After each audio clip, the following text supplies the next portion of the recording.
Hello everyone, কেমন আছো তোমরা? আশা করি তোমরা ভালো আছো আর আমিও ভালো আছি। সকালবেলা অনেকটাই সকালে ঘুম থেকে উঠেছি আর খুব সুন্দর রোদ্দুর পড়েছে আমার জানালায়। বেশ সুন্দর লাগছে মানি প্ল্যান্ট গাছটা। আর এই যে ইনি সকাল সকাল আজকে ঘুম থেকে উঠে পড়েছেন, ছুটির দিন তবুও সকালে ঘুম থেকে উঠে এই যে যাচ্ছে হাঁটতে। তো ওনাকে নিয়ে হাঁটতে হাঁটতে হঠাৎ দেখি এই যে এই গাছটাতে এই পাখিটার কি নাম তো আমি জানি না, তবে আমরা এটাকে ডাক পাখি বলি। হাঁসের ছানার মতো এগুলো ঘোরে আর অনেক ছোট ছোট ছানাও এর আছে। তো ওইখানেই ছানাগুলো আছে, তো খুঁজছে ওখানে।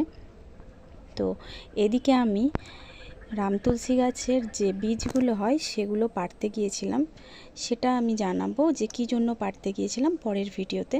তো এখন এই গাছটাতে দেখছি যে কয়েকটা পাখির ডিম। তো আজকের ভিডিওটি এই পর্যন্ত। ভালো লাগলে চ্যানেলটিকে সাবস্ক্রাইব করে পাশে থেকো, সুস্থ থেকো, ভালো থেকো, সকলকে ভালো রেখো।